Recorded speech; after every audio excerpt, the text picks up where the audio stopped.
बिस्मिल्लाहिर्रहमानिर्रहीम, अस्सलाम वालेकुम। विनस स्पोर्ट्स के साथ आपका मेज़बान शहज़ादा मोइन हाज़िर है और आज ये ईद का तीसरा दिन है और तीसरे दिन हम एक दफ़ा फिर तमाम ही अहले वतन को और हमारे मुल्क से बाहर जो भी मुसलमान रहते हैं उनको बहुत बहुत विनस टीम और विनस टीम की तमाम मैनेजमेंट की जानिब से तीसरा ईद का दिन बहुत बहुत मुबारक हो। तो तीसरे दिन भी आज हमारे साथ गेस्ट मौजूद हैं, उनसे भी आपकी गपशप करवाएंगे और साथ साथ उनसे तीसरे दिन के हवाले से भी बात करेंगे कि तीसरा दिन वो किस तरह गुजार होते हैं और साथ साथ क्योंकि फैमिलीज़ को वक्त देने की ज़रूरत होती है और इन दिनों के अंदर वो फैमिलीज़ को बहुत ज़्यादा वक्त देते हुए भी नज़र आते हैं। तो इस वक्त हमारे साथ स्टूडियो पे मौजूद है रियाजुद्दीन साहब जो स्पोर्ट्स एनालिस्ट हैं और विनस टीम के सब वो हमारे साथ मौजूद हैं।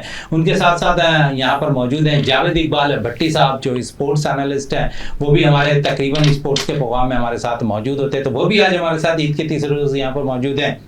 मरजान मशदी हमारे साथ यहाँ पर मौजूद है और आप जो ये ड्रेस देख रहे हैं मेरा, ये फैशन डिज़ाइनर है और ये जो ड्रेस मैंने तीनों दिन पहना है अपने शो के अंदर, तो इन्होंने जो है ये मुझे प्रोवाइड किया। तो मरजान आपका बहुत बहुत शुक्रिया और आपकी डिज़ाइनिंग बड़ी ज़बरदस्त रही है।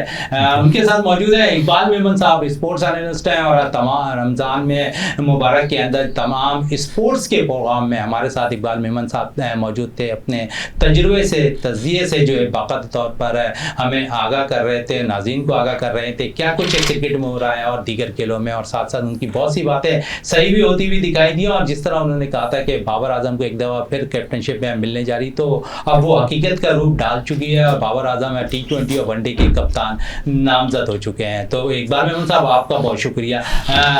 सबसे शुरुआत करते हैं हम यहाँ पर अपने मेहमान रियाजुद्दीन साहब से जो विनस टीम का हिस्सा भी है और बाकायदा तौर पर क्योंकि तीनों दिन ही हमारे साथ शो में मौजूद रहे हैं। रियाज साहब तीसरा दिन है, 2 दिन बड़े एंजॉय किए, बड़ी गपशप भी हमने की है, आगे पीछे घूमने फिरने की भी बातें की, ईदी की भी बातें की।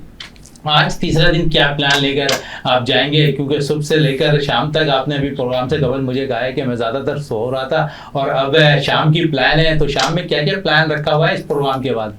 बिस्मिल्लाहिर्रहमानिर्रहीम, बहुत शुक्रिया शहज़ादा। तीसरा दिन है और तीसरे दिन भी हम अपने तमाम मुसलमान भाइयों को जो हमें देख रहे हैं, सुन रहे हैं, अपनी जानिब से, अपनी मैनेजमेंट की जानिब से और हम सब की जानिब से आप सबको ईद मुबारक हो और अल्लाह ताला इसी तरह आपको हमेशा खुश व खुर्रम रखे। शहज़ादा देखें, ईद जो है ज़ाहिर है मतलब एक ऐसा त्यौहार है कि इसमें आप रमज़ान के बाद चूँकि आपकी छुट्टियाँ जो हैं काफ़ी होती हैं, तो ये बेहतरीन मौका होता है कि अपने घर वालों को ज़्यादा टाइम देने का, अपने रिश्तेदारों को टाइम देने का। और जाहिर है मतलब ये कि जो ख़ानदान होते हैं वो अपने मतलब हिसाब से ये प्रोग्राम बनाते हैं कि कौन कौन जो है किस किस दिन किस किस क्या जाएगा। तो इसी तरह से जो आम मतलब लोग होते हैं जो कभी कभी मिलते हैं, तो वो टेलीफोन पे मतलब टाइम लेके या हम खुद उनको टाइम देके हम चले जाते हैं, वो आ जाते हैं। तो लेकिन हमारे यहाँ तो ऐसा होता है कि ईद के पहले दिन शाम को पूरे जो हमारी फैमिली के मेम्बरान हैं वो हमारे घर पे जमा होते हैं और दूसरे दिन भी मतलब कमोबेश ऐसा ही होता है कि हमारे यहाँ मेहमान आते हैं। हाँ, तीसरे दिन जो है फिर हम जो है अपना निकलते हैं और आज यहाँ आने से पहले मैं 2-3 जगह जा चुका हूँ और अब यहाँ से जब फारिग होकर हम जाएंगे तो उसके बाद फिर हमें जो है एक जगह जाना है, इसलिए कि हमारे पूरे ख़ानदान में मतलब इस चीज़ का पता है कि तीसरे दिन जो है हम जो है दूसरे घरों में जाते हैं, अपने रिश्तेदारों में जाते हैं, अपने जानने वालों में जाते हैं, दोस्तों में जाते हैं और पहले और दूसरे दिन हमारे घर मेहमान आते हैं। तो ये एक मतलब देखें ऐसा त्यौहार है, ज़ाहिर है जैसा हमने पहले भी कहा इससे पहले प्रोग्राम में कि ज़ाहिर पूरे रमज़ान आप इबादत करते हैं और ये महीना भी ऐसा है कि अल्लाह ताला ने मुसलमानों को अता किया है कि वो अपने गुनाहों की बख्शिश करवाएं, अपने जो है मतलब ज़्यादा अच्छे अमाल करें जिसके नतीजे में ज़ाहिर है आखिरत में उनको अच्छा मकाम मिले। तो कहने का मकसद ये है कि ईद का त्यौहार जो है वो खुशियाँ लेके आता है और सबसे बड़ी चीज़ ये होती है कि इन खुशियों में आप अपने जो इर्द गिर्द के लोग हैं और जो ऐसे लोग हैं जो बेचारे आम तौर पर मतलब खुशी महसूस नहीं करते या खुशियों में शामिल नहीं होते, तो उनको मतलब ज़्यादा आपको खुश रखने की कोशिश करनी चाहिए।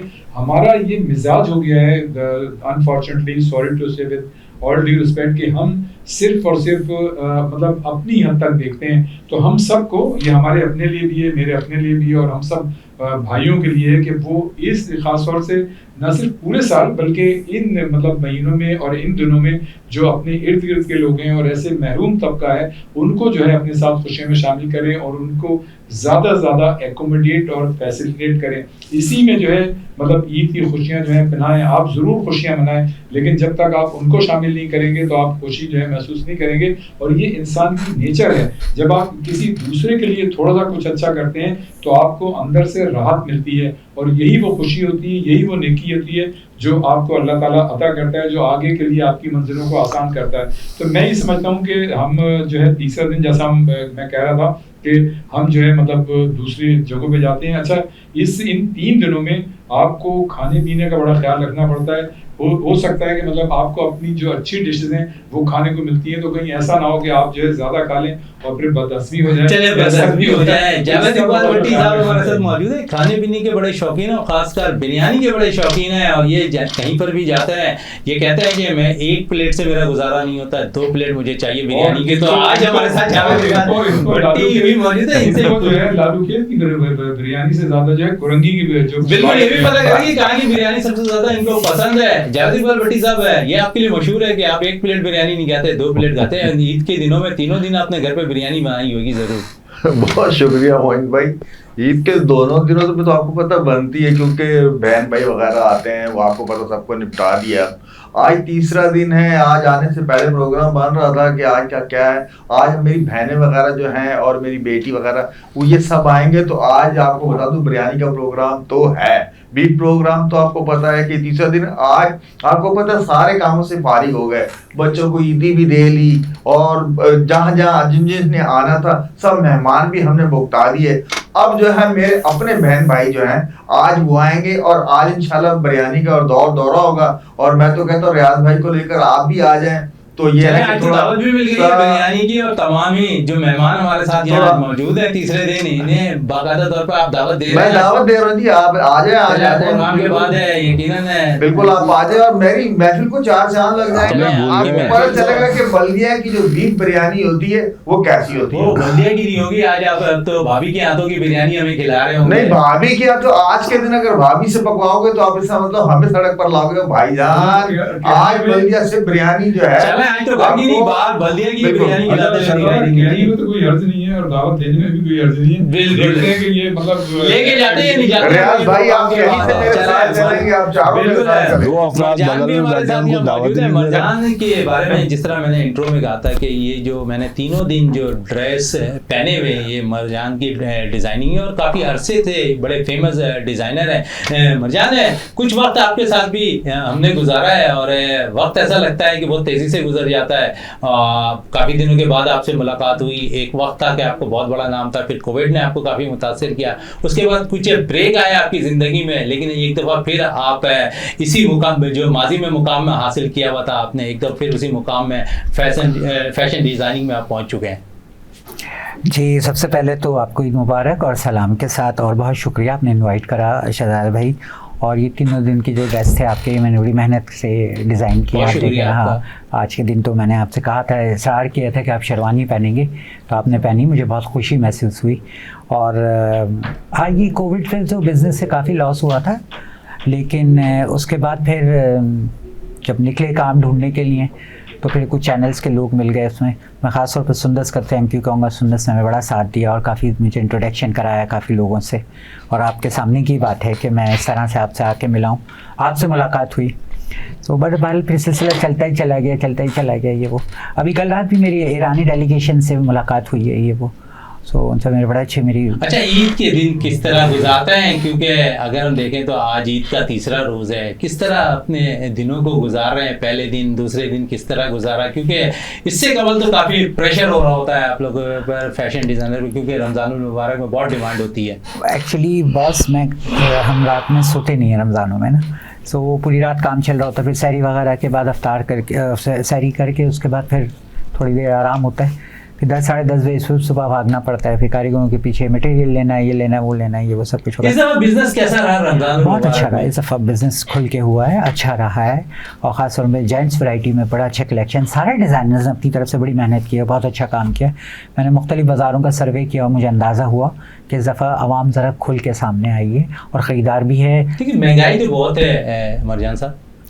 महंगाई है लेकिन लोग खाना और पहनना तो नहीं छोड़ते ना। देखें वो कर ही लेता है, हर आदमी अपने बजट के हिसाब से ख़रीदारी कर ही लेता है, कोई ऐसा होता नहीं है यहाँ पर कि वो ख़रीदारी से महरूम रह जाए। और कुछ दूसरे लोग भी हेल्प कर देते हैं, जो मुखैर हज़रात हैं वो थोड़ा सा मज़ाफ़ाती इलाकों की तरफ देख लेते हैं, ऐसे लोगों की तरफ देख लेते हैं, हो जाता है। अल्लाह पाक ये महीना इतना बरकती है शहजादा भाई कि इसमें हर काम हो जाता है। चले, पहला दिन कैसा गुजारा, दूसरा दिन किस तरह गुजारा? पहला मेरा पहला हैं। तो नमाज के बाद कब्रिस्तान वगैरह की तरफ रहता है, उसके बाद फिर सिस्टर के घर चले जाते, फिर आके दोबारा सो जाते हैं।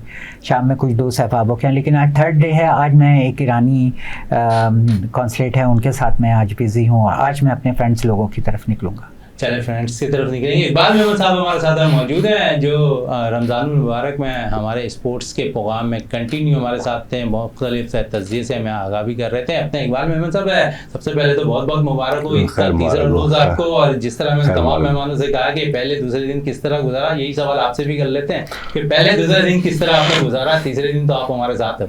नहीं बिल्कुल, क्या है कि बीइंग एल्डेस्ट सन, मैं सबसे बड़ा बेटा हूँ, और वालिदैन की वफ़ात के बाद मेरे ही घर जो है सारे बहन भाई आ जाते हैं।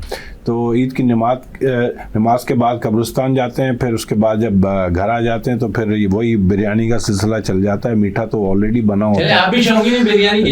बिरयानी, और देखें ये तो सारी डिशेस ऐसी हैं हमारी माशाल्लाह पाकिस्तानी, जिसमें बिरयानी हो गई, आपके पाए हो गए, आपकी निहारी हो गई, ये बड़ी अच्छा, तीन चीज़ों के आपने नाम लिए, पाए, निहारी और बिरयानी, और तीनों चीज़ें बाहर से बहुत ज़्यादा मंगाई जाती हैं। घर के अंदर आप भी जावेद इकबाल भट्टी की तरह तो नहीं है कि बाहर से आज इन्होंने दावत दे दी है कि बल्दिया की बिरयानी खिलाएंगे? बिल्कुल बिल्कुल, फूड पांडा को ऑर्डर दिया जाता है तो वो पहुंच जाती है, वो जब बिल्कुल कोई मसला ही नहीं है। और ये है कि अब तो ये सिलसिला चल पड़ा है, लेकिन ये है कि चूँकि सारे बहन भाई भी आ जाते हैं, कज़न्स भी आ जाते हैं, मतलब पुफियाँ हैं वो आ जाती हैं, तो सारा जो है तकरीबन 50 के करीब लोग होते हैं घर में। तो इस वजह से फिर यही है सिलसिला के। अच्छा, दूसरे दिन भी तकरीबन जो है वो मेरे पास ही दावत होती है लोगों की, क्योंकि वो एक किस्म का हेडक्वार्टर कहलाता है। तो देखिए, अच्छा, हेडक्वार्टर में ईदियाँ सबसे ज़्यादा बढ़ती होंगी फिर? हाँ, बस मेरी एक्सपेक्टेशन ये होती है कि सारे लोग ईदी मुझे दें। अच्छा, ये उल्टा? हाँ, ये उल्टा सिस्टम है। तो क्या है कि देखें, मैं आपको बताऊं कि ईदेन जो है ना, वो ज़्यादातर मकसद ये होता है कि आप अपने रिश्तेदारों के साथ मिलाप करें, दोस्तों के साथ मिलें। कई दोस्तों के साथ तो सालों गुजर जाते हैं, जो नई मुलाकात होती है वो फिर आप ईदेन पे मिलते हैं, फिर रिश्तेदारों के पास भी चले जाते हैं, फिर गांव चले जाते हैं। वहाँ पे जब जो आपके जब बिल्कुल ही आइसोलेटेड रिश्तेदार होते हैं, जिनसे कई अरसे के बाद मुलाकात हो रही होती है, तो वो फिर उनसे भी हो जाती है। तो ये तो अल्लाह का हुक्म है कि भाई अपने अजीज़ अकारब से मिलते रहें, दोस्तों से मिलते रहें। जो हमारे अलमनाई के लोग हैं, स्कूल के, कॉलेज के, यूनिवर्सिटीज़ के, उनसे के साथ मुलाकात होती है।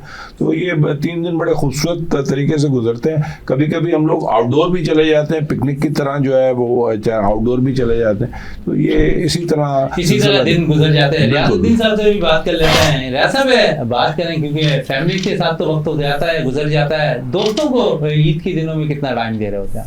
जी बिल्कुल, ये तो देखिए, वैसे तो दोस्तों का तो ये है कि आप वीकेंड पे आमतौर पे मिलते ही रहते हैं, लेकिन असल जो मकसद होता है वो ये होता है कि भाई जो ईद के त्यौहार के हवाले से जो खाने पीने का सिलसिला होता है वो होता है। तो ये मतलब पहले से हम लोग तय कर लेते हैं, ख़ासतौर से ईद के दूसरे दिन जो है वो गैदरिंग होती है किसी भी एक हमारे दोस्त के यहाँ, और वहाँ सारे जमा हो जाते हैं। उससे इसका ताल्लुक नहीं होता है कि जी वो जो है किसी एक ही के यहाँ, वो तय हो जाता है कि भाई इस दफ़े जो है कौन कहाँ जमा होगा, तो वो सब वहाँ पे गैदरिंग हो जाती है। तो मैं ही समझता हूँ कि ये साल में ऐसे मौके होते हैं कि इसमें जो है लोगों की छुट्टियाँ होती हैं, 5-5, 6-6 दिन की छुट्टियाँ मिलती है, तो बड़ा लोग मतलब कंफर्टेबल महसूस करते हैं। और इसी हवाले से न सिर्फ जो रिश्तेदार होते हैं वो अपने तौर पे टाइम एडजस्ट करते हैं, और जो दोस्त यार होते हैं वो अपने तौर पे टाइम एडजस्ट करते हैं। मैं ही समझता हूँ कि न सिर्फ रिश्तेदारों के साथ वक्त गुजारना बल्कि दोस्तों के साथ वक्त गुजारना जो है वो भी इंसान की ज़िंदगी में एक टॉनिक का काम अंजाम देता है। आप जो है अगर मतलब कोई ताकतवर अशिया खाएंगे तो उससे ज़्यादा बेहतर ये है कि जो अपने आपके पुराने दोस्त हैं उसमें आप जो है 2-2.5 घंटे गुजारें, और इसको मतलब ये कि ऑन एंड ऑफ इस सिलसिला जारी रहना चाहिए। जितना ज़्यादा आप अपने पुराने दोस्तों में या जो करंट आपके मतलब जो भी सर्किल है अगर आप उसमें गुजारेंगे तो मैं ये समझता हूँ कि ये इंसान की ज़हनी और फिजिकल थेरेपी का जो है बाइस बनता है, और इंसान जो है हमेशा अपने आप को फिट महसूस करता है। तो ये चीज़ें बड़ी ज़रूरी होती हैं। और वैसे तो फिटनेस के लिए जो हेल्थी एक्टिविटीज़ हैं, स्पोर्ट्स की एक्टिविटीज़ हैं, हमारा तो प्रोग्राम ही मतलब ज़ाहिर है स्पोर्ट्स के हवाले से, तो जो हेल्थी एक्टिविटीज़ जितनी भी होती हैं वो तो ज़ाहिर है आपकी ज़हनी और जिस्मानी नशोनुमा करती हैं, लेकिन अपने रिश्तेदारों के दरमियान और दोस्तों के दरमियान बैठना जो है वो भी इंसान को जो है सेहतमंदी की जानिब ले जाता है। तो मैं ही समझता हूँ कि जहाँ लोग जो है अच्छी ग़िज़ाएँ खाने पर जोर देते हैं, और ख़ासतौर से ईद पर तो मेरे ख्याल से पता नहीं इसको कंट्रोल कर पाते हैं नहीं कर पाते, लेकिन उससे ज़्यादा ज़रूरी होता है कि आप जो है अपने रिश्तेदारों में मिलते जुलते रहें। जो लोग अपने आप को बिल्कुल एक कॉर्नर कर लेते हैं, आप ये देखें कि उनके मतलब बहुत सारे मसाइल पैदा होना शुरू हो जाते हैं। तो इंटरैक्शन जो है ज़रूर करना चाहिए अपने रिश्तेदारों के साथ, वो आपके पास आ जाएं या आप उनके पास चले जाएं ईद के मतलब बावजूद भी। तो मैं समझता हूँ कि जब जितना ज़्यादा आप इंटरैक्शन रखेंगे लोगों से उतना ज़्यादा आप अपनी ज़िंदगी को पुरसुकून कर सकते हैं, कंफर्टेबल कर सकते हैं, और हेल्थी मतलब ये कि उसमें आप एनवायरनमेंट में शामिल हो सकते हैं। जयाद इकबाल भट्टी साहब है, 2 दिन के अंदर आपने कहाँ अपने बच्चों और भाभी वगैरह को लेके घूमने गए हैं, और साथ क्योंकि आज तीसरा रोज़ है, आप खुद कह रहे हैं कि आज तो तमाम मेहमान आपके घर पे आ रहे हैं, तो 2 दिन किस तरह एंजॉय किया ईद के? मोइन भाई आपको पता पहला दिन जो होता है ईद का वो तो आपको पता कहीं बाहर तो जा नहीं सकते। बाहर आपको पता है आप इतना थके हुए होते हैं, चांद रात की मसरूफियात और फिर ये घर का सौदा सर्फ, ये सारे मामला से निपटाने के बाद आपको पता फजर पढ़ के फिर आपको ईद की नमाज़ पढ़ने जाना है, फिर नमाज़ पढ़ कर आते हैं, खाना वाना खाया, आपको पता नींद आ जाती। तो पहले दिन तो आपको पता घर पे ही गुजरा है। दूसरे दिन ये है कि थोड़ा बच्चों को लेकर निकल गए थे, थोड़ा सैर सपाटे के लिए बंस रोड का कह रहे थे, लेकिन बंस रोड पे आपको पता है वो उन्होंने बंद कर दिया दोबारा। फिर वो कह रहे किसी पार्क ले चलो, 2-3 पार्क में बहुत लोगों का रश था। इस दफा अब जो लोग थे पता नहीं कहाँ से जो जिस पार्क में आप चले जाएं तिल धरने की जगह नहीं थी, इतने लोग आए हुए थे। तो ये है कि हमने की बात है ना, बहुत ज्यादा घूमने फिरने निकल रहे हैं, बहुत ज्यादा। मैं कह रहा हूँ इस दफा दिल खुश हो गया। कराची की जो रोशनियां बहाल हुई हैं और इसका जो इमेज पूरी दुनिया में जा रहा है, बहुत जबरदस्त जा रहा है कि पाकिस्तान में जो है इस तरह से सेलिब्रेट की जा रही। इस दफा तो मजा आ गया। आप यकीन माने कि पार्क में जाने को दिल नहीं किया। इतनी पब्लिक जो हमने रोडों पे पार्क के इर्द गिर्द देखी, वो सब देख दिखा के घर आ गए, और घर आके खाना हमने खाया। जो खाना लेकर गए थे कि वहां बैठकर खाएंगे, हमने वो खाना घर पर ही आकर खाया। लेकिन ये जो बच्चों ने एंजॉय किया, बच्चों ने खूब एंजॉय किया और मजा आया। चले मजा आया। मजा है बात हो रही है क्योंकि फैशन डिजाइनिंग की, तो कितना वक्त आपको अब तक हो चुका है फैशन डिजाइनिंग में? सर मैंने 2005 में स्टार्ट लिया था, और बस ये कोविड की वजह से कुछ अर्सा थोड़ा सा 1.5 साल हम बैठे रहे, हर कोई बैठा रहा उस दौरान। तकरीबन 18-19 साल हो गए। अच्छा, अब तक क्योंकि आप बहुत से टीवी चैनल्स पे बाकायदा तौर पर शो पे भी होते हैं, उन्हें अपने फैशन डिज़ाइनिंग के जो कपड़े होते हैं उन्हें भी प्रोवाइड कर रहे होते हैं, तो अब तक कितने टेलीविज़न पर जो है आप बाकायदा तौर पर इस पर काम कर चुके हैं? मैंने हर चैनल्स के लिए काम किया। शुरुआत कहाँ से की थी आप? बड़ा चैनल का नाम ले सकते हैं हम? बिल्कुल ले सकते हैं। जियो से स्टार्ट लिया था मैंने। तारिक रोड पे स्टॉल लगाए थे और वहाँ से कोई डायरेक्टर प्रोड्यूसर मेरे कुर्ते लेके चले गए थे, मुझे नहीं पता था, और मेरा नंबर भी ले गए थे। उन्होंने ईद मिलन पार्टी में ड्रेसेस पहने, तो वहाँ के प्रोड्यूसर एक थी मोमिल खारसी, उनको पसंद आया, उन्होंने मुझे कॉल करके बुला लिया। तो इस तरह से फिर मेरी शो बिज़नेस की एंट्री हो गई। मुझे फिर वहाँ जाते के साथ ही प्रोग्राम मिल गया था, आज का भाव और ख्वाब के नाम से एक था, तो वो प्रोग्राम मिले। फिर सिलसिला शो बिज़नेस में फिर उन लोगों ने मेरी लाइफ के ऊपर एक डॉक्यूमेंट्री बनाई, वो बहुत हिट गई। फिर इस तरह से मुझे हिमायत सईद, सादिया इमाम वगैरह ये सारे लोग मिलते चले गए, एंटरटेनमेंट की तरफ चले गए मेन न्यूज़ से। लेकिन अब मैं जब दोबारा मैंने कम बैक एंट्री ली ना, मैं न्यूज़ चैनल्स की तरफ आया, इसमें ज़रा सुकून है, और टाइम भी ज़रा कम ही लगता है। इंटरटेनमेंट चैनल में बहुत टाइम लगता है। एज अ डिज़ाइनर मुझे जो ड्रेसेस ले जाकर प्रोवाइड करने पड़ते हैं उन लोगों को, फिर मैं स्टाइलर भी हूँ, फैशन के हिसाब से, मेकअप के हिसाब से, ये सब कुछ वगैरह। तो उसमें इंटरटेनमेंट चैनल्स में मेरा बहुत टाइम वेस्ट हुआ, लेकिन इधर मैं खुश हूँ, सेट हूँ। अभी तो तकरीबन हर चैनल मुझे बुला रहा है। इस साल तो बेहतरीन अल्लाह का शुक्र है कि आप कोविड के बाद एक दफ़ा फिर मुस्तकम मेरा दोस्त यही मुझसे कह रहा था कि अच्छे खासे जो लोग होते हैं वो कम बैक एंट्री लेते हैं ना, उनको नहीं मिलता। तुम लकी हो मरजान, तुम्हें एंट्री दोबारा से मिल गई और तुम्हें वार्म वेलकम दोबारा कहा गया। ये वो तो ये लक है, शायद मेरी नीयत भी साफ थी, मेरा काम भी अच्छा आपने देखा, मेरा क्रिएशन वर्क देखा आपने। बिल्कुल बड़ी अच्छी कलेक्शन है आपकी। एक बार में मतलब बात हो रही है थोड़ी सी क्रिकेट पे भी कर लें। प्रोग्राम्स के अंदर भी हम देख रहे थे कि बहुत कुछ हम अपने शो के अंदर करते हुए दिखाई दे रहा है, बहुत से तज़िये भी आप अच्छे करते हुए दिखाई दिए हमें अपने रमज़ानुल मुबारक के प्रोग्राम्स में इकबाल मेमन साहब। लेकिन इकबाल मेमन साहब से ज़रूर इस सवाल का भी जवाब लेंगे कि जो कुछ उन्होंने कहा वो सच साबित होता हुआ भी दिखाई दिया। इस पे ब्रेक के बाद इस वक्त कहा जा रहा है, ब्रेक के बाद जब आएंगे तो इकबाल मेमन से इस सवाल का ज़रूर जवाब लेंगे।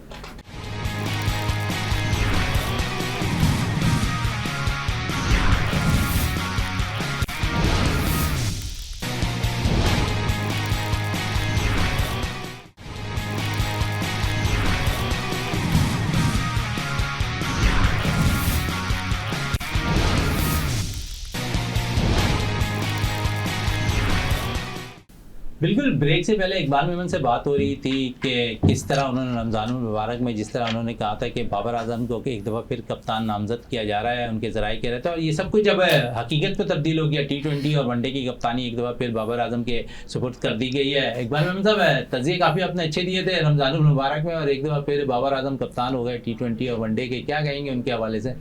देखें, मैंने तो यही कहा था कि क्योंकि अब सिस्टम इस तरह का था कि कप्तान जो है वो बाबर को ही बनाना था उनको, हालांकि शाहीन शाह के साथ ये ज़्यादती थी, लेकिन ये कि अब हमारी दुआएं हैं और नेक जो है इनके लिए तमन्ना है कि अल्लाह ताला इनको तरक्की दे और हमारी जो है गेम ऐसी हो जाए कि हम दुनिया में टॉप करें। अभी वर्ल्ड कप आ रहा है 2020 का और उसमें जीतें, और जो अभी जो टीम आ रही है न्यूजीलैंड की उसके ख़िलाफ़ भी हम जीतें, क्योंकि देखें न्यूजीलैंड भी एक बेहतरीन टीम है।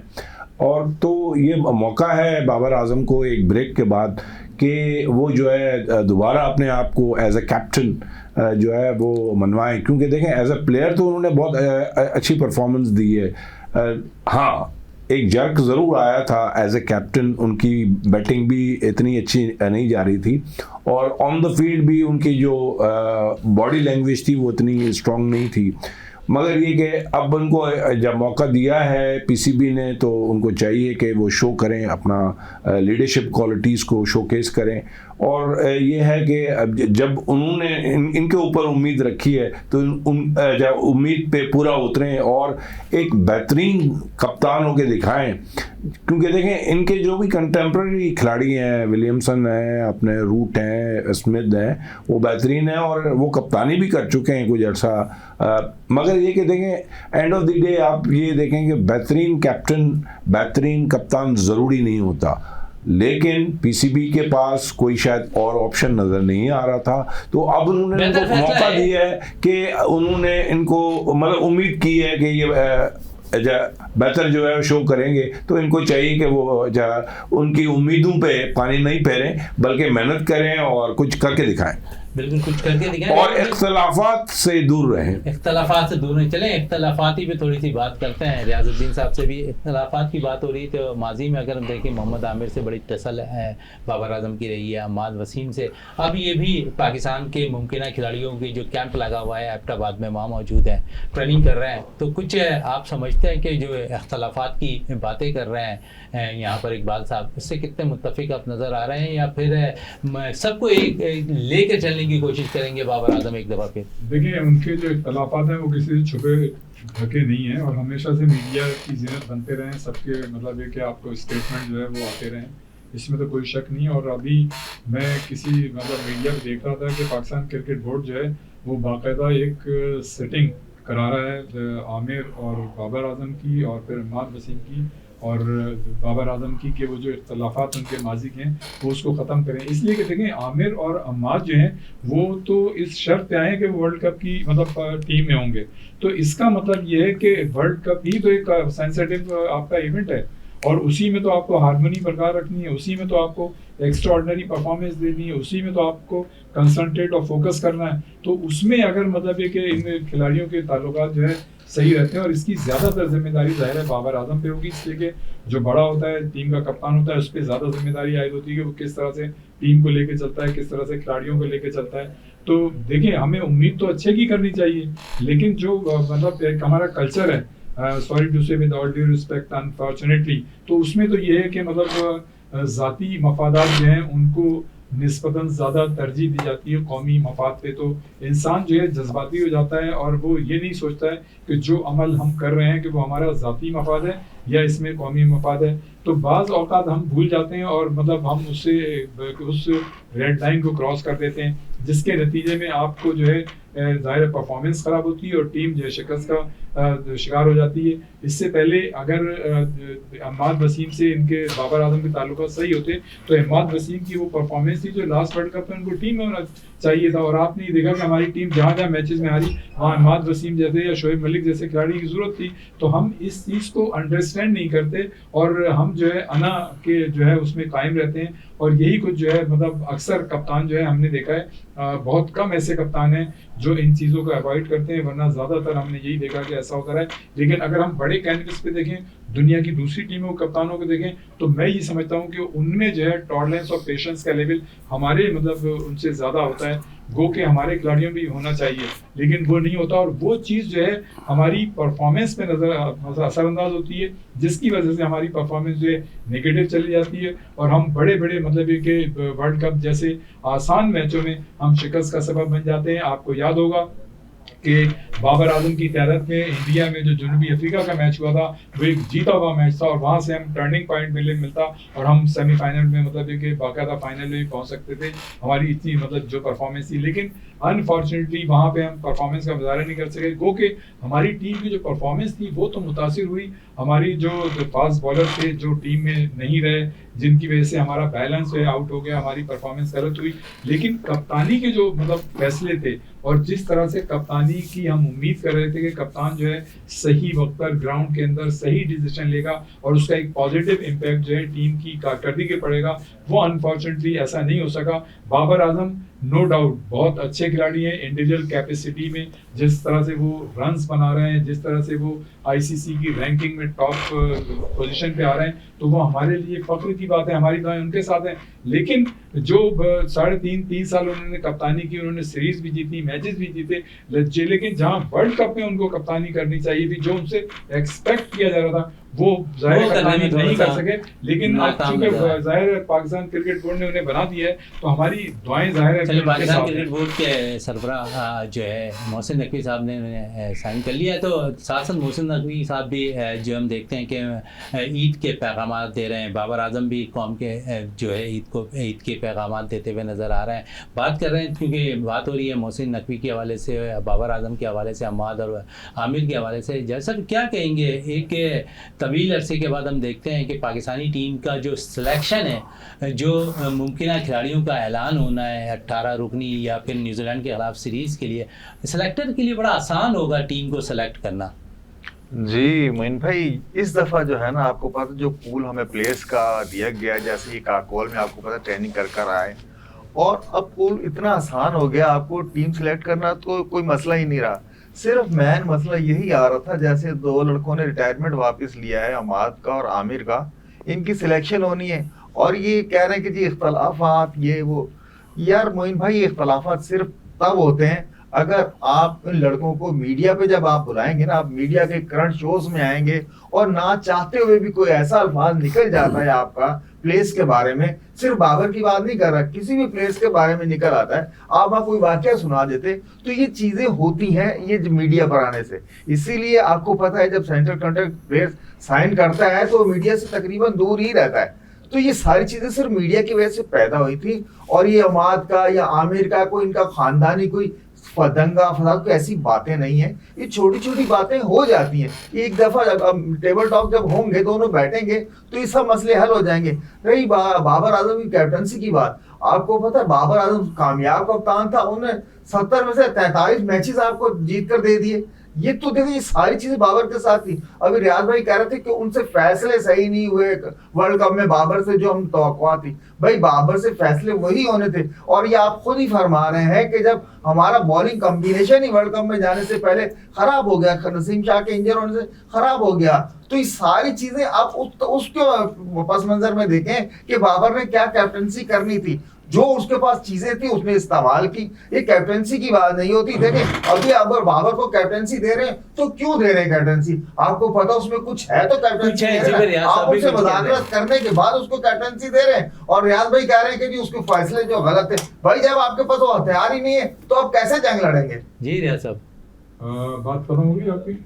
जी, बात ये है कि देखें ये कह रहे हैं कि नंबर ऑफ मैचेस वो ज्यादा जीते। बात ये नहीं होती कि नंबर ऑफ मैचेस ज्यादा जीते। नंबर ऑफ मैचेस आपने मतलब थर्ड क्लास टीमों से अगर जीते या सब स्टैंडर्ड टीमों से। यार रियाज भाई आज आप ये थर्ड क्लास टीमों के बारे में तो बता दें, कौन सी देखिए इंटरनेशनल क्रिकेट में कौन सी थर्ड क्लास टीम है, ये पहले मुझे आज आप बताइए। बीच में नहीं बोले, ये गलत चीज होती है जब कोई ये। तो सर आप मुझे अब ये बताएंगे, आज मुझे अपनी बात मुकम्मल कर लेने दें। आपने आज इनका तीसरा दिन है, आपने बताना कि इंटरनेशनल जो टीमें हैं वो कौन सी हैं। अब आप ही बोलते हैं। नहीं रियाज भाई ये तो कोई बात नहीं, आप कह रहे हैं जी हल्की टीमों से जीत गया, ऐसा नहीं होता रियाज भाई। इंटरनेशनल क्रिकेट जो भी खेल रही है टीमें वो तगड़ी टीमें होती हैं, आप उन्हें ऐसा ना कहें। आपने बात मुकम्मल कर दी, अब आप बीच में इंटरफेयर नहीं कीजिएगा। जी रियाज साहब, कहने का मकसद ये देखें, बात ये होती है कि आप एक सब स्टैंडर्ड टीमों से खेल रहे हैं। ये कहना कि जी सारी टीमें एक हो सकती हैं, ऑस्ट्रेलिया की टीम को आप बांग्लादेश या अफगानिस्तान की टीम के साथ नहीं मिला सकते। आपको हकीकत पसंदी का सामना करना पड़ेगा। आपको सही बात कहना पड़ेगी कि ऑस्ट्रेलिया जो है वर्ल्ड की नंबर 1 टीम है और जो दूसरी टीम है उनकी रैंकिंग क्या होती है। पाकिस्तान जो है टेस्ट चैंपियनशिप में 5वें 7वें नंबर पे पहुंच गया, ठीक है ना। ऑस्ट्रेलिया और इंडिया की टीम जो है पहले नंबर पे पहुंच गई, तो भाई तो जो पहले नंबर की टीम का उसको हक देना कि पहले नंबर की है। रह गई बात नंबर ऑफ कप्तानी, मैं बाबर आजम को बुरा नहीं कह रहा। बाबर आजम जो है इंडिविजुअल कैपेसिटी में बहैसियत बैटर हमारे सर आंखों का मतलब ताज है वो, और हमारी दुआएं उनके साथ हैं कि इसी तरह रैंकिंग में नंबर 1 रहे और पाकिस्तान का नाम उनके नाम के साथ आगे रहे। इससे बड़ी खुशी की बात क्या हो सकती है। लेकिन आपको हकीकत पसंदी से बात करनी चाहिए। नंबर ऑफ मैचेस जरूर जीते, लेकिन जहां आपको जीतना था इतने बड़े वर्ल्ड कप में, जिन मैचेस में आपको जिस तरह की कप्तानी करनी चाहिए थी और जो आपको मतलब ये कि आपसे एक्सपेक्ट किया जा रहा था कि आप इस तरह की कप्तानी करेंगे, आप वो कप्तानी नहीं कर सके। हम बार बार एक मैच की मिसाइल देते हैं और मजबूरन मिसाइल देनी पड़ती है कि जनूबी अफ्रीका का जो मैच था वो पहले हमने खुद उसको बिगाड़ा, हमने खुद फिर उसको संवारा बनाया और उसके बाद फिर हमने अपने हाथों से उसको ज़मींदोज़ कर दिया।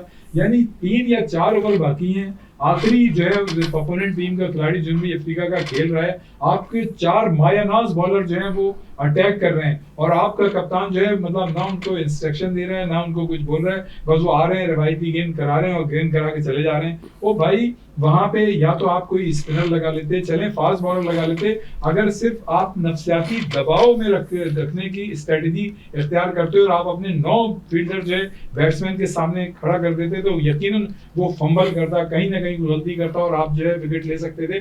3 या 4 ओवर आखिरी विकेट के लिए और एक नंबर 1 नंबर 2 टीम के लिए बहुत होते हैं। वहां पे देखा जाता है कि आपकी कप्तानी कैसी है, आपके प्लेयर जो है, और उस एक मैच के जीतने से आपकी पूरी मतलब सिचुएशन जो थी पॉजिटिव अंदाज में चेंज हो रही थी। तो वहां पे यही तो चीजें होती है कि तजुर्बे की बात नहीं, सारी चीजें एक तरफ सिर्फ एक मैच की गलती की वजह से मजीद भी बात करें, कह सकते हैं कि बाबर आजम को कैप्टनसी नहीं आ रही। अगर उसको कैप्टनसी नहीं आ रही तो क्यों बुला के उसे दे रहे हैं। देखिए मैं एक चीज और मैं ये कहूंगा कि आपने फिर क्यों हटाया था उसको। यकीनन उसमें कोई खामी थी ना, बहैसियत कप्तान नॉट बैटर, तो खामी थी इसीलिए आपने हटाया। नहीं सर खामी कोई नहीं थी, ये पाकिस्तान की रवायात है। बात तो कंप्लीट होने दे, बात कंप्लीट होने दे ना।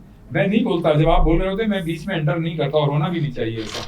मैं ये कह रहा हूँ कि आपने शहंशाह अफरीदी को हटा दिया, ठीक है, मतलब ये कि या तो फिर आप ये तस्लीम करें कि आपका वो वाला फैसला गलत था जब आपने उसको कप्तान बनाया था, ये तस्लीम करें कि ये वाला आपका फैसला। चलें इसी पे इकबाल साहब से भी बात करें। बिल्कुल रियाज साहब की जो ओपिनियन है वो अपनी जगह, उसकी भी मैं रिस्पेक्ट करता हूँ और अपना जावेद साहब की भी जो बात है।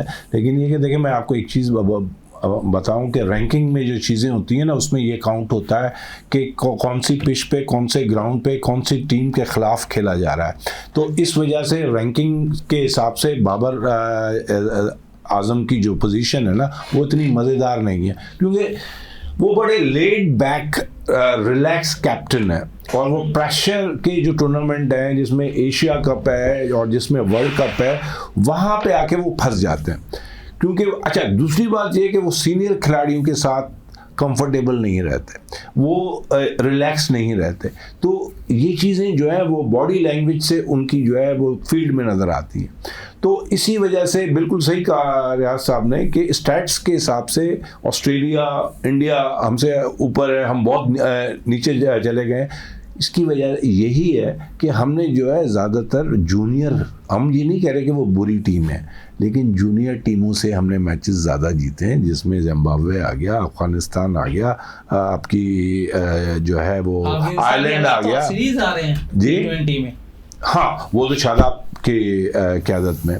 तो जो भी स्टैट्स बाबर को सपोर्ट करते हैं, लेकिन वो ऑस्ट्रेलिया या साउथ अफ्रीका या अपना जो है इंग्लैंड या जो न्यूजीलैंड की टीमें हैं, उनके ख़िलाफ़ वो चीज़ें कारकर्दगी नज़र नहीं आ रही। फिर दूसरी बात ये कि वर्ल्ड कप जो है उस पर हर इंसान की नज़र होती है, और वो कारकर्दगी वो नहीं दिखा सके। देखिए, बल्ले से तो वो कर लेते हैं, लेकिन उसका भी एवरेज वो उनका इतना अच्छा नहीं होता। वो मतलब ऐसे ही लगता है कि वो अपने एवरेज तो बना रहे हैं, मगर no doubt backbone, as a backbone जो है वो पाकिस्तान क्रिकेट टीम में होते हैं।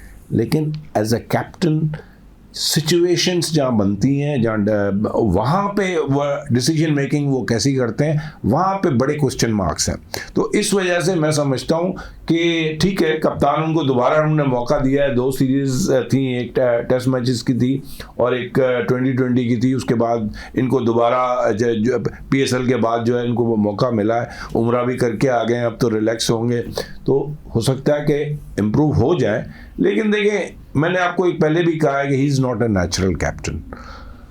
ये मेकअप पॉलिसी है इनकी PCB की, उनको नज़र आते हैं कि नेचुरल कप्तान है। और अगर हम देखें तो 3.5 साल का वो अरसा, फिर दोबारा वो कप्तान नामजद हो गए हैं, तो एक तो टाइम पीरियड उन्हें काफ़ी मिल चुका है। अब तो बहुत सी चीज़ें को अपने फैसले वो ले सकते हैं। देखें शहजादा, कुछ चीज़ें जो होती हैं वो चेंज नहीं होती हैं ओवरनाइट, और उसमें एक तो होता है अपना मिजाज, दूसरों को लेके चलना साथ को, और कप्तान का काम ही होता है कि लीड करे। तो एज अ बैट्समैन तो वो लीड कर लेता है, लेकिन ये कि क्या वो ड्रेसिंग रूम में सबको लेके साथ चल रहा है या नहीं चल रहा, प्रॉब्लम ये है। फील्ड में वो सबको साथ लेके चल रहा है या नहीं रह रहा।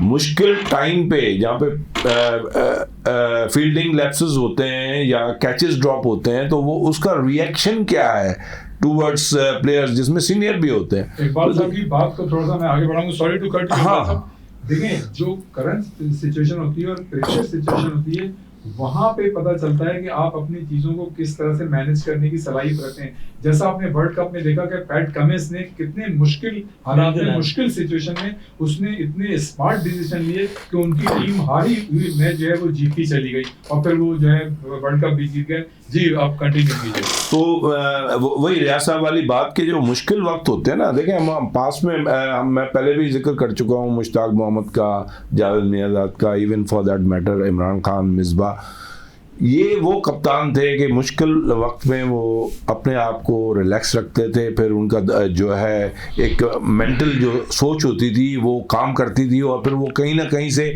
ऐसे बॉलर को लगा देते थे स्पेशली फील्ड में, तो वो जो है मुश्किल उससे निकल जाते थे। लेकिन हमारे यहाँ ये है कि हम जाके फंस जाते हैं और फिर हमारे पास कोई भी जो है आंसर नहीं होता। तो मैं समझता हूँ कि कप्तान के लिए ग्रूमिंग तो 3.5 साल बहुत होती है, और अब इनको दोबारा मौका मिला है। अल्लाह करे कि अपनी कारकर्दगी एज अ कैप्टन वो बेहतर करें। मरजान से बात कर लेते हैं। मरजान, शो बिजनेस में अगर देख रहे हैं तो आप तमाम ही अदाकारों के साथ तो चल रहे होते हैं, क्रिकेटर से वास्ता पड़ा है, खिलाड़ियों से कभी वास्ता पड़ा है डिज़ाइनिंग के हवाले से? नहीं, डिज़ाइनिंग के हवाले से नहीं। मैं यार वही पे था, तो वहाँ हमारे पास गेस्ट आए हुए थे मोहसिन हसन खान, तो उनसे मेरी एक मुलाकात हुई थी सिर्फ उस पर। तो वो भी शो बिज़नेस में, फिल्मों में काम कर चुके थे, तो वो मुझे रेखा बेहद पसंद है। तो मैंने इनसे रेखा के बारे में पूछा, क्योंकि वो एक रेखा के साथ फिल्म करके आए थे, तो रेखा की पर्सनालिटी क्या है, वो उस दौरान उनके साथ बैठ के मुझे पता चला है कि वो किस किस्म की एक मिस्ट्री खातून है और किस किस्म का उसका बिहेवियर है, शो बिज़नेस में उससे किस लोगों से मिलना पसंद है, क्या उसकी एक्टिविटीज़ हैं, ये सब कुछ वगैरह। तो बस मेरी मोहसिन हसन खान से एक मुलाकात है। चलें, अच्छी बात है। मोहसिन हसन खान क्योंकि फिल्म स्टार भी रह चुके हैं, थोड़ी सी बात मोहसिन के हवाले से भी कर लें। रियाज साहब से काफ़ी पुराने वाबस्तगी है मोहसिन हसन खान की, क्या कहेंगे उनके माजी के हवाले से? और रियाज भाई और मोहसिन खान का फेस भी आपस में काफ़ी मिलता है। ये बात मैंने पहली मुलाकात में तो खुश कर दी होंगे जावेद इकबाल भट्टी ने ये जुमला कह के, थोड़ी सी नाराजगी चलती लग रहा है। जावेद भट्टी साहब as a person he is very nice man, लेकिन ये जब बीच में एंट्री डालते हैं ना, खतरनाक एंट्री हो जाए वो थोड़ा सा। लेकिन मजबूरी है, बाबर के खिलाफ जब आप जाओगे तो कुछ ना कुछ तो बोलना चले बाबर के खिलाफ तो जाएंगे। जी जल्दी, क्योंकि टाइम हमारे पास बहुत शॉर्ट है। मोहसिन हसन खान उन मतलब ये कि क्रिकेटर्स में शामिल हैं जिन्होंने फिल्म स्टार से शादी की थी, और भी बहुत से ऐसे खिलाड़ी हैं जिन्होंने फिल्म स्टार से शादी की, या बहुत सी फिल्म स्टार मतलब हीरोइन ऐसी हैं जिन्होंने क्रिकेटर से या स्पोर्ट्समैन से शादी की।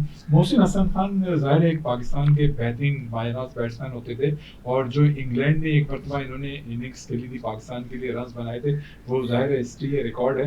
और मैं समझता हूँ कि जेंटलमैन आदमी है, स्मार्ट आदमी है, और आज भी अपने तस्वीर जो है बेहतरीन अंदाज में देते हैं। क्योंकि टाइम कम है, इकबाल सर कोई पैगाम देना चाहें ईद के तीसरे रोज? देखें, मुझे जो है सबके लिए नेक ख्वाहिशात हैं, और दूसरी बात ये है कि एक चीज़ हम भूल जाते हैं कि ईद के दिनों में थोड़ा कम खाया करें, क्योंकि NICVD में सबसे ज़्यादा जो पेशेंट इमरजेंसी में आते हैं वो ईदेन पे आते हैं, तो लोग जो है अपना कंट्रोल करें, क्योंकि इतना पूरा एक महीना जो है कंट्रोल करने के बाद एकदम जो है वो तड़प जाते हैं गोश्त को देखने के लिए। तो इस चीज़ का ख्याल रखें और हमारी दुआएं उनके लिए।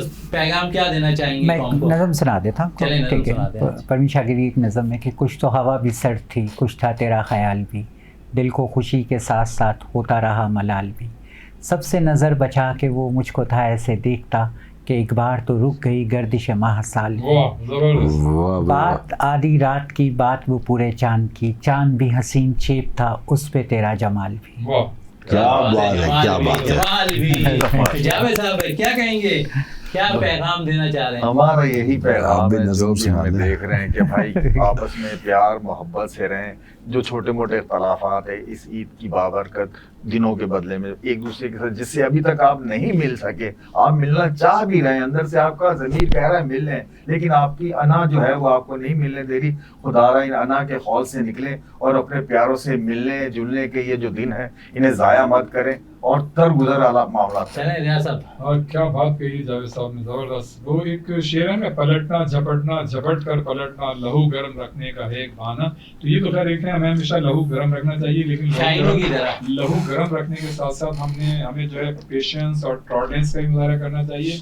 और जिस तरह से हम इबादत रमज़ान में करते हैं वो इबादत जो है हमें कंटिन्यू करनी चाहिए। और हमारे जो नौजवान हैं जो आजकल जो है मोबाइल का बड़ा इस्तेमाल करते हैं, वो मोबाइल का इस्तेमाल करना चाहिए, इसमें बहुत सी पॉजिटिव चीज़ें उसको भी मतलब ये कि कैच करना चाहिए, लेकिन हमें ज़्यादा वक्त जो है अपनी पढ़ाई में, अपने कैरियर को बनाने के लिए, और जो हम जिस तरह से रमज़ान में इबादत करते थे उस इबादत को भी हमें कंटिन्यू रखना चाहिए। बिल्कुल कंटिन्यू रखेंगे। बड़ी अच्छी बात कही है रियाजुद्दीन साहब ने। चारों मेहमानों का बहुत बहुत शुक्रिया। इसी के साथ आज ईद का तीसरा रोज़ भी हमारे प्रोग्राम का अख्ताम होता है, क्योंकि स्पोर्ट्स पे हम काफ़ी बातें करते रहते हैं, और आज हमने सोचा कि थोड़ा सा स्पोर्ट्स से हटके भी चटपटी बातें करते रहें तमाम मेहमानों से, और थोड़ा सा ऊंच नीच भी होती हुई प्रोग्राम के दौरान आपने देखा होगा रियाजुद्दीन और जावेद इकबाल भट्टी के दरमियान भी हुई है, क्योंकि इसे बाकायदा तौर पर फिर सुलझाते हुए नजर आए यहाँ पर इकबाल मेमन साहब है। तो चारों मेहमानों को बहुत बहुत शुक्रिया। इसी के साथ प्रोग्राम का अख्ताम करते हैं। पाकिस्तान जिंदाबाद।